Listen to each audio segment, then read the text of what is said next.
So you want to know how to stop giving an F.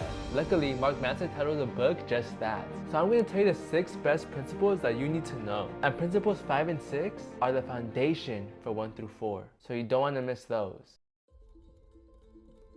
Our world certainly implies that we should have no problems. Advertisers tell us about the problem-free life that awaits us if we buy their product. Social media feeds display an infinite stream of happy people living what appears to be problem-free lives. And if we are struggling with a problem, it is hard not to be insecure, and the more insecure we feel, the worse we feel about our problems, leading to more insecurity. Author Mark Manson calls this the feedback loop from hell. For example, say you get pissed off for a stupid reason, and now you're even more mad because it was a stupid reason. And while you're mad, you realize that you become a mean person. Now look at you. You're angry at yourself for getting angry about being angry. Or you're so worried about doing the right thing all the time, you become worried about how much you're worrying. Or say you get sad and alone so often that it makes you feel even more sad and alone just thinking about it. So this is what you need to understand. The more you aim for a positive experience is itself a negative experience. So naturally, the acceptance of one's negative experience is itself then a positive experience. The great philosopher Alan Watts refers to this as the backwards law. The idea is the more you pursue feeling better all the time, the less satisfied you become, as pursuing something only reinforces the fact that you like it in the first place. For example, the more you desperately want to be rich, the more poor and unworthy you feel, regardless of how much money you actually make. The more you want to become physically fit with rock hard abs, the uglier you come to see yourself, regardless of your actual physical appearance. So this is why pursuing the positive is a negative, and then pursuing the negative in turn becomes a positive. The pain you pursue in the gym results in a better all-around health and energy. The failures in business are what lead to a better understanding of what is necessary to become successful. That's why everything worthwhile in life is done through pursuing a negative experience.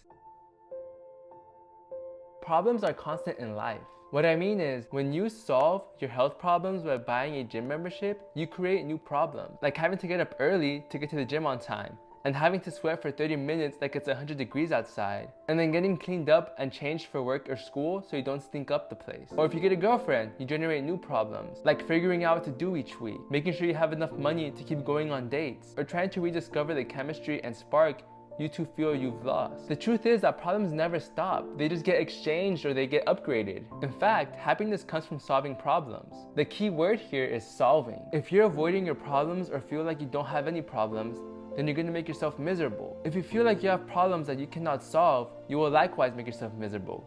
The secret sauce is in solving the problem, not having problems in the first place. To be happy, we need something to solve. Happiness is therefore a form of action, not something that is passively just put on you. It doesn't magically appear when you finally make enough money to get a built-in pool. You don't find it waiting for you in a place, an idea, or even in this video for that matter. Happiness is a constant work in progress, because solving problems is a constant work of progress.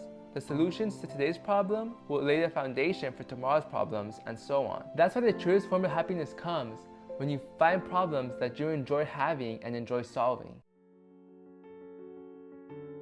The more we choose to accept responsibility in our lives, the more power we will exercise over our lives. Accepting responsibility for our problems is the first step in solving them. But there are also problems that we aren't at fault for, yet we are still responsible for them. In fact, we are responsible for the experiences that aren't our faults all the time. That is just a part of life. But there's one way to think about it: the distinction between the two concepts. Fault is past tense and responsibility is present tense. What I mean is, you're choosing to watch this video.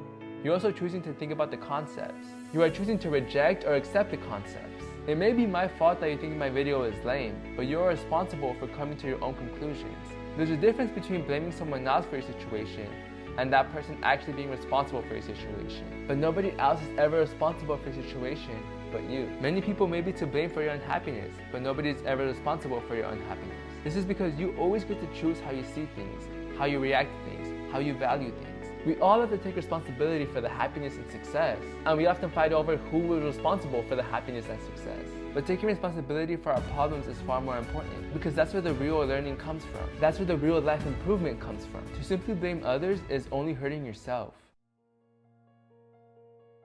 Improvement at anything is based on 1,000 of tiny failures, and the magnitude of success is based on how many times you failed at something. If someone is better than you at anything, it's likely because they have failed at it more than you have. If someone is worse than you, it is likely because he hasn't been through all the painful learning experiences you have. If you think about a young child learning to walk, that child will fall down and hurt itself hundreds of times. But at no point does that baby ever stop and think, oh, I'm not good at walking, so I guess it's just not made for me. Avoiding failure is something that we learn later in life. I'm sure a lot of it comes down to our education system, which judges rigorously based on performances and punishes those who don't do well. Another reason is parents who don't let their kids screw up enough and instead punishes them for trying something new. And then we have all the mass media that constantly exposes us to stellar success after success, while not showing us the thousands of hundreds of hours of dual practice required to achieve that success.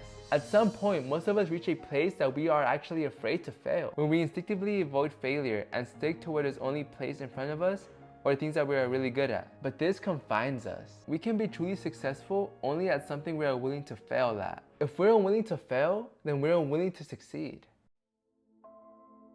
Don't just sit there, do something, and the answers will follow. Action isn't just the effect of motivation, it is also the cause of it. If you lack the motivation to make an important change in your life, do something. Anything. Go for a jog, go read a book, go to the gym. Then use your reaction to that action as motivation. The do something principle not only helps us overcome procrastination, but it's also the process by which we adopt new values. If you're in the midst of a midlife crisis and everything feels meaningless, if all the ways you used to measure yourself have come up short and you have no idea what's next, if you know you've been hurting yourself chasing false dreams, the answer is always the same. Just do something. That something could be the smallest viable action towards something else. Here, start simple. Make it a goal to listen to someone else's problems and give some of your time to helping that person. Just try it one time. That's often all that's necessary to get the snowball rolling. The truth is that you can become your own source of inspiration, you can become your own source of motivation, because action is always within reach. And by simply doing something as your only metric for success, well then even failure pushes you forward. The avoidance of rejection is often sold to us in a way to make us feel better. But avoiding rejection gives us short-term pleasure by making us purposeless and directionless in the long term. To truly appreciate something, you must confine yourself to it. The point is, we all must give an F about something to value something. And to value something, we must reject what is not that something. In other words, to value X, we must reject non-X. But you never ever want to become entitled, because entitled people feel though as they deserve to feel great all the time. They refuse to reject anything. Because of that, they live a valueless, pleasure-driven, and self-absorbed life. All they give an F about is sustaining that high just a little bit longer to avoid the inevitable failures of their life. Rejection is an important, crucial life skill. Nobody wants to be stuck in a relationship that isn't making them happy.